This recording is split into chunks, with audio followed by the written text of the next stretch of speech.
then just the general sense that the economy will pick up steam and pick up where it left off again pre-COVID. People will start traveling again. They'll start going to restaurants again, indoors and outdoors. They'll start shopping again at malls, et cetera, et cetera.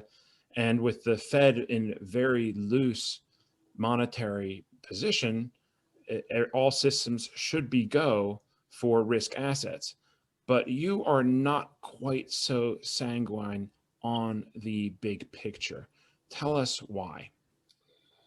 Well, I think a lot of it has to do with positioning.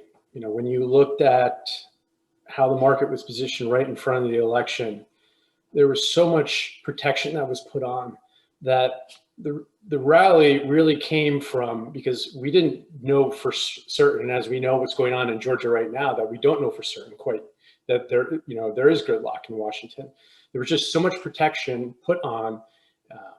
Everyone was very fearful. And when you have that much fear, those are the opportunities where you make a beta bet and go long. Mm-hmm. All that has unwound. We've gotten a huge amount of positive news. That, I hope the COVID is in the rearview mirror right now, but the everyone is positioned that way, and markets don't top, or stocks don't top when all of a sudden there's horrible news is out.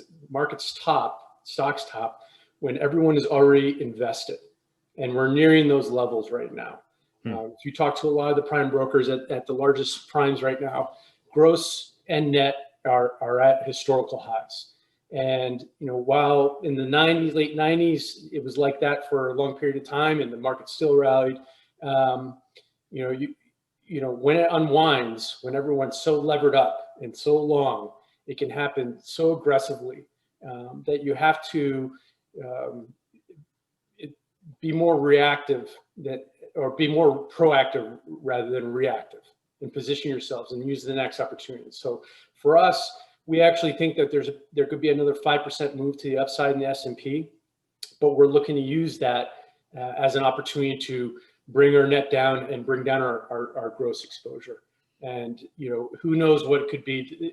Everyone could point to, I don't know, de Blasio shuts down everyone, doesn't let anyone leave their apartments, or it could just be what's going on down in Georgia, where people, want a position, or like, oh, wow, we do have this runoff that's coming in early January.